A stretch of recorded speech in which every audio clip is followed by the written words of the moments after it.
Yeah, what's going on? This is episode 3 of the Truly Chris podcast, and we have our first interview of this podcast. I'm super excited. My man already went to the bathroom. He scrubbed his hair. It's the one and only, the musician, the engineer, the legend of Southwest Florida. It's Eddy Rock. What's up? What's up? Yo, what's good? First of all, I'm gonna start everything off, every podcast interview with, man, what do you think has been the biggest failure, one of the biggest failures in your life, or where you felt like the biggest failure? I would say 2013. Okay. A friend and I, we opened up for Bow Wow, bro. And, opened up for Bow Wow? Yeah. And it was honestly one of the worst performances I've ever heard of, seen, experienced. From Bow Wow or from you guys? From me. Oh, from me specifically. What happened? I'm guessing you was excited. You was like, it was 2013, but Bow Wow still popping. What's up? Like, what happened? Bro, I was just terrible, bro. Like, I can curse, right? Yeah.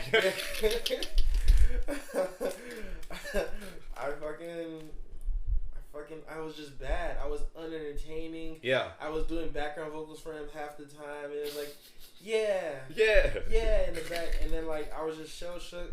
My mic was low. I thought I was projecting. I wasn't. I have, it was just all. You were just out of it. Yeah, it was just embarrassing. So what did you as soon as you got off stage? What's the first thing you're feeling like? Oh, I felt like shit. I still felt scared. I knew I was scared because I was still scared when I got off the stage. Yeah. Then they asked if we wanted to perform again. There's some time for you guys want to get back on, and I just looked up at the guy like. No, you don't want to do it. I didn't even have words. I was scared, and they was like, nah. The other guy wanted to, and just because I was so scared, I was so bad. I was like, nah. I quit rap that day. You quit rap that day. 2013, you was like, I'm not rapping no more. I quit, yeah. So how long did it take you, from there to feel like you wanted to do it again? A week. A week? Yeah. But for a week, you was shut down. No, but I came back under the pretense that I would never perform again. I didn't perform for another 3 years. So you felt like the performance was bad enough where you're like, nobody wants to see me on stage. Yeah. Yeah, I said I would never perform again. I would see if I could. I tried to look into how I could build a career without ever having to perform. That didn't work out, I imagine. No, I had to perform similar event maybe a year later. Yeah. Bombed that one too. It didn't go well. Again, a year later, you go up there, you're prepared, you're thinking about what happened last year. Yeah. And then... And I asked my manager for feedback, and I could just tell in response, he's like, it was better. I was like, but it wasn't it. It was so bad. So what'd you do after that? Performed again. A year later after that. It was better. But it wasn't it. It still wasn't it. So this is 3 years of going to these performances. 3 years of bad performances. Just bad performances, yeah, being trash. Shell shocked every time. And then after that, I moved here. Okay. Those were in Miami. Yeah, because you're from? Yeah, I'm from Miami. Miami. So I moved here, started going to Indigo Room, started working on my performances. What's this like? It's like they're doing something weekly, or what's going on? Every week in the room, there was nobody there. Oh, so you just get a chance to kind of be free, exactly. just rock. Okay. I got to get over my fear of failure, honestly, by building up habits of performing, and it'd be maybe 2 or 3 people. Of those 2 or 3, one person might also be doing some open mic stuff, maybe their guitar. You know what I mean? So I got to work out a lot of kinks, build up a lot of what I figured to be positive performing habits and stuff, while I was doing it in front of nobody. Right. And then progressively I got more confident. So you started feeling okay, I can do this in front of other people and stuff like that. Nah, I like performing. So you enjoy performing? Yeah, I like it now. This is crazy because something that this podcast, it was originally even going to be named the Feeling Forward podcast. Just this idea of you have to fail, and you have to fail a lot in order to understand that. Did you feel like that's what kind of happened for you? You had to fail to get it, or Yeah, oh no, for sure. I was motivated by the failure because it was a fork in the road. Right. I knew exactly what it was, and at first I went left at quitting. You were like, oh, I'm not doing this no more. Yeah. You got me.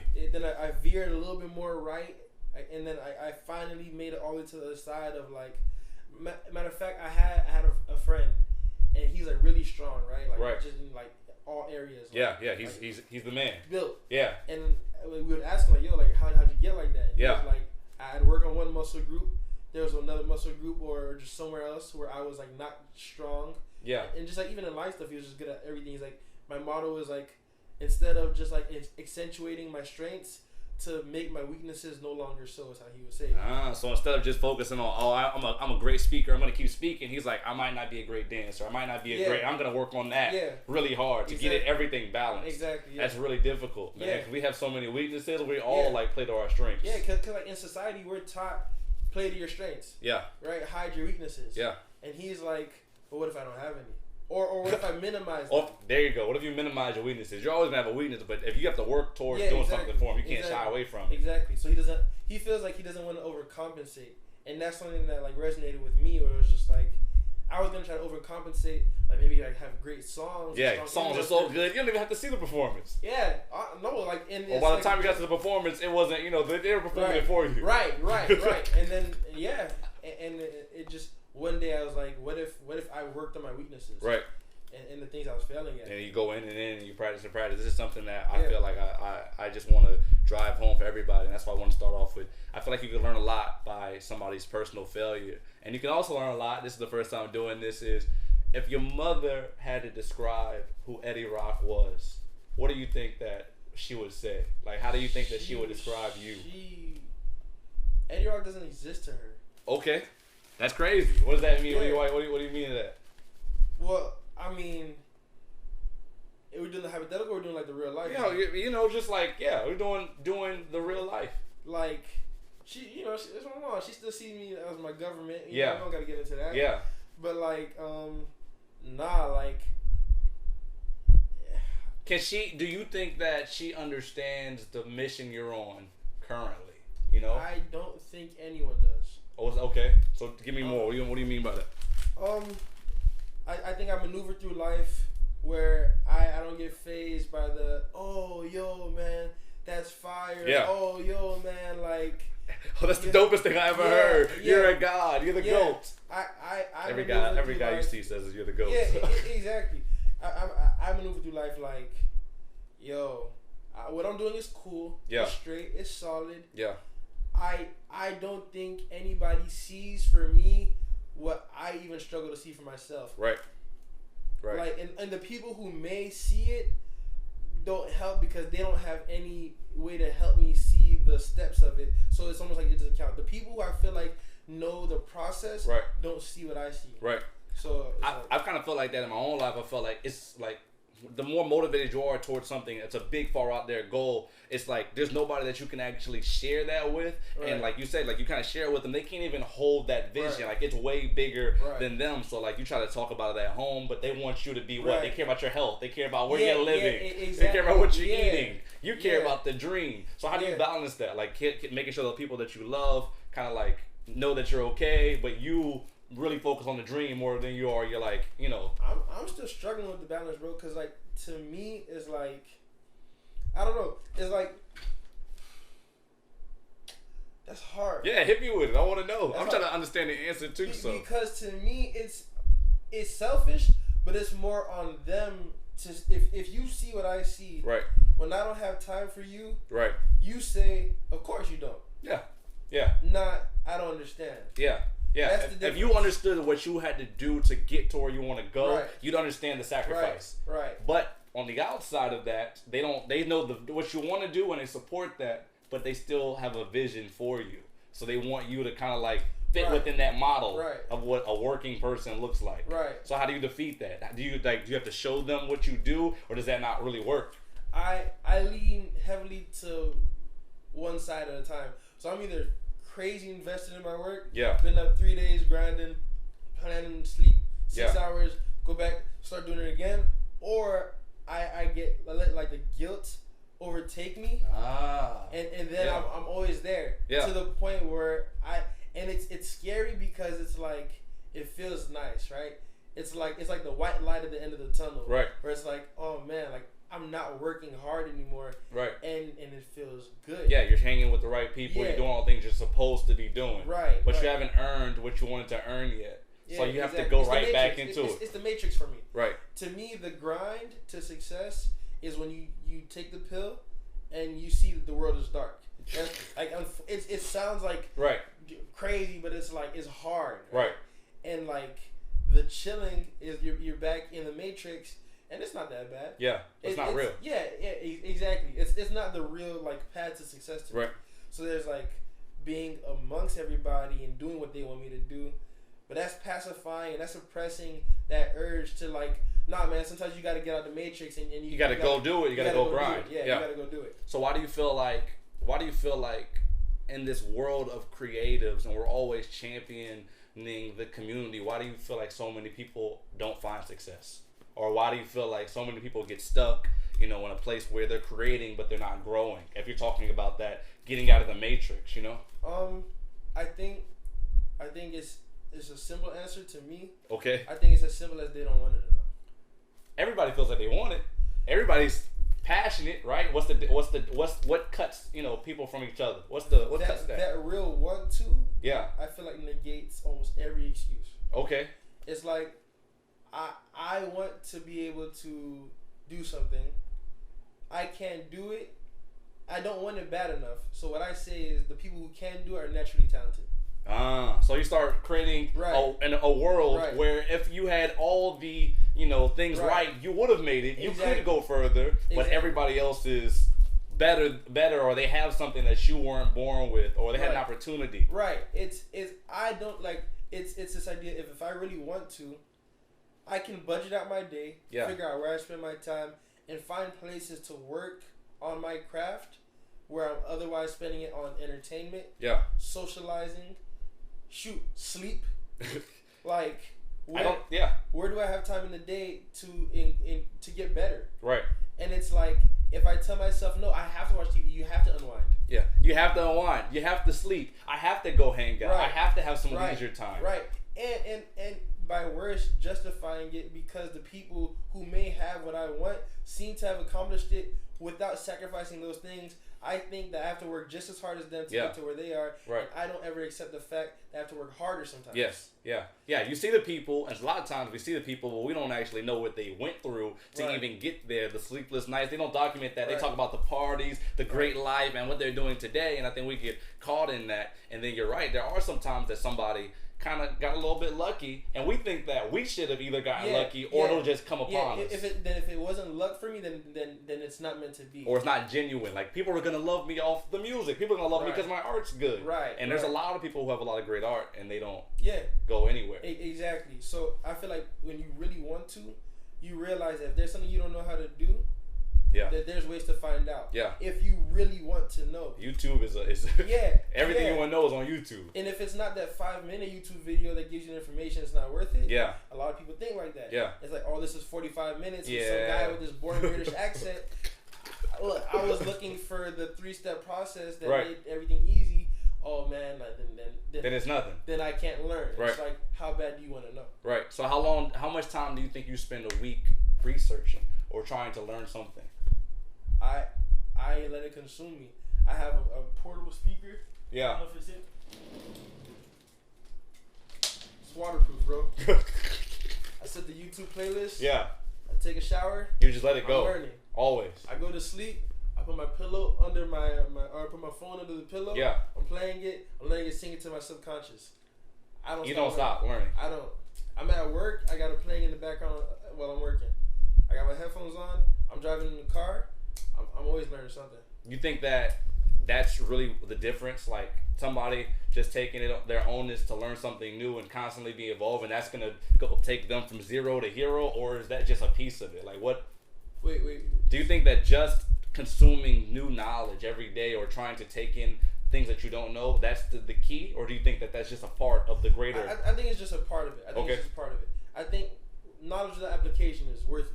Yeah, you're right. Yeah, right? I feel that. So it's like, what is it to learn? I could watch 80 videos, not remember anything, be just as good as I was yesterday before I saw them. Right. I didn't retain the information because I never practiced it. I never applied it.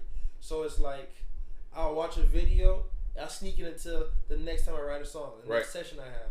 Try it. Does it work? Maybe it doesn't. Maybe it just doesn't work the first time because I just don't know it well. I have to like do some more research.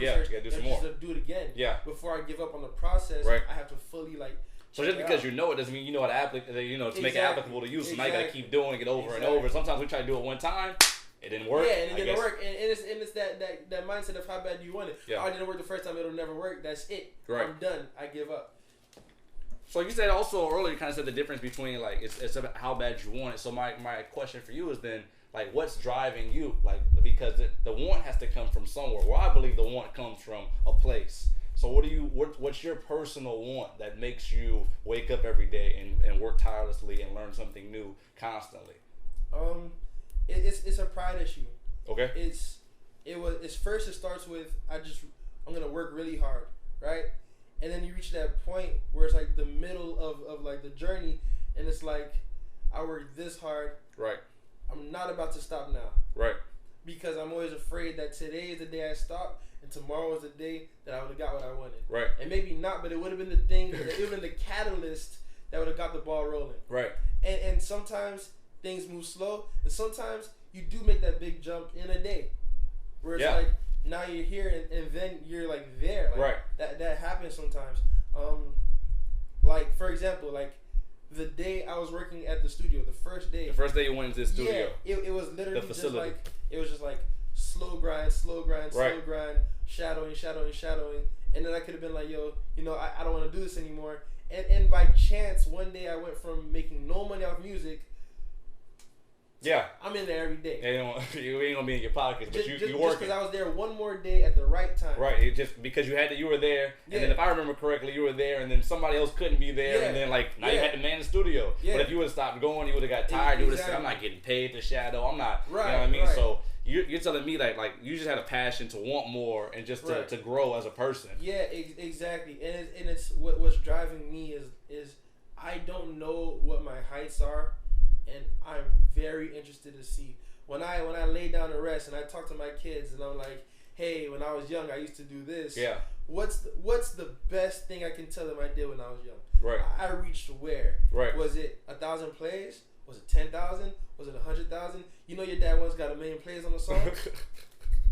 What can you tell them? What kind of legacy can you leave for them? Were their eyes open up wide and they're like, you? And like, yeah, me. I did what? Right. So every day you're like chasing like the widening of the eyes. My legacy. Yeah. I'm about my legacy right now. Right.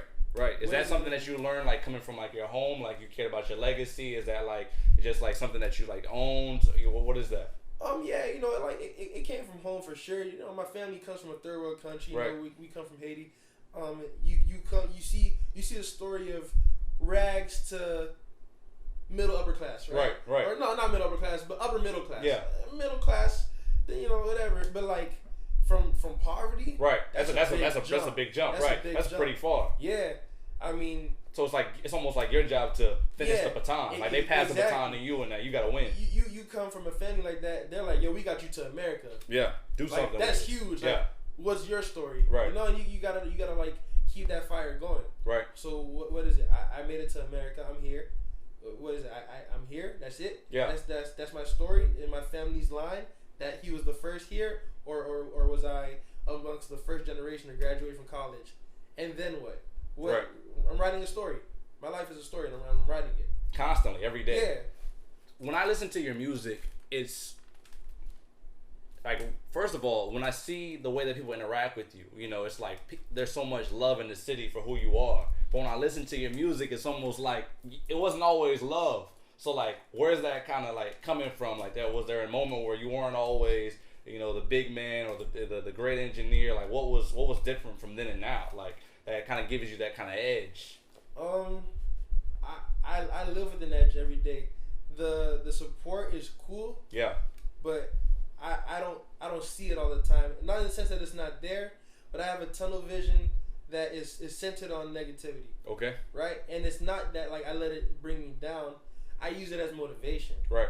I see the one comment, the one person that's like, he's alright. I don't see what the hype is. Right. It's cool, I guess. And it's like, I'm gonna work hard for that guy. One comment. Yeah. So 100 comments, you're the greatest. You see the one guy that's like, yeah, and that's it. Yeah. That's your focus. I remember there was times where like I saw stories of Michael Jordan. Yeah. Would make up mean comments that other players would say about him. Yeah. And then go punish that player next time he played him. Yeah. Right? Yeah. And it's like just to give him that chip. Yeah. It's all about the chip. Is it how healthy is the chip though? Being somebody who lives with the chip on me constantly, like I don't always feel like it's healthy. Do you feel like you balance that? I don't even have time to think about it because the chip's so overbearing. Right. That you're not even like in the midst of the grind. Yeah. It's not like, oh, this is unhealthy. I'm so focused on proving people wrong. Yeah. That I don't even notice it's unhealthy. Right. If it is. Right. Right. So, what is success to you then? Through all of that, if it feels like it's a hunger, if it feels like there's so much to prove, if it feels like there's always going to be a chip, if you've seen failure and you've risen above it, then for you, like, what's really success at the end of the tunnel? Man, I mean, I think about that sometimes.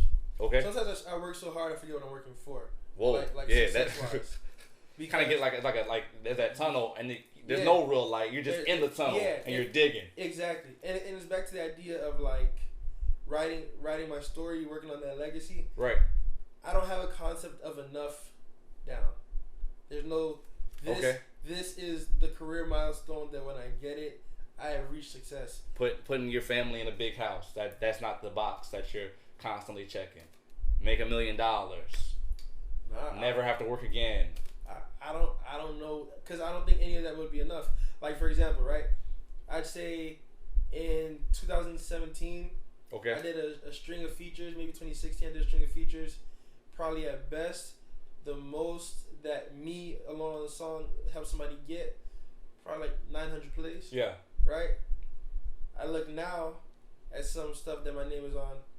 I see 250,000. Right. 120,000. It feels the same as 900. Oh, it's still not enough. It's like it feels small. It doesn't feel. I don't feel any better. Whoa. Something that my dad always taught me was like like success is insatiable. Like no matter what level you get to, just like money. Like no matter how much money you make, you want more money. Right. I just don't know when the end of that comes. You know, maybe it's good that you don't see an end to it. Yeah, I think it's good for the grind. The thing about the grind, and maybe it's like a result of like capitalism or something, is that like at some point you have to like enjoy the fruits of your labor. Right. The problem is you got to do that at the end. I feel like. Yeah. Because once you do, it's over. And once you start enjoing it, it's a wrap. So you've almost got to like self-impose the grind to you. You got to feel like there's no fruits. You become Lot's wife. You hit that. You turn around. Yeah. You smell yourself, and it's over. You're stuck. You're done. Man. Well, Eddie, the last question I have for you is if you could look back and talk to, the boy that was on stage at the Bow Wow concert in 2013 when Bow Wow was definitely not popping no more, and you could just tell him anything, like what would you tell him, and how would you tell it to him? It gets hard. You think that you know what hard work is now, and you don't. Yeah. And if you can just and this would be the best piece of advice, if on those hard days you remember that all you have to do is make it to tomorrow. If you can just make it to tomorrow, and work hard just a couple more hours tonight, it pays off. Yeah, that's real. Hey man, this is Truly Chris. This is Eddy Rock. Yo. This is the Truly Chris podcast. Be, do, inspire. Yeah. We out. All right, y'all.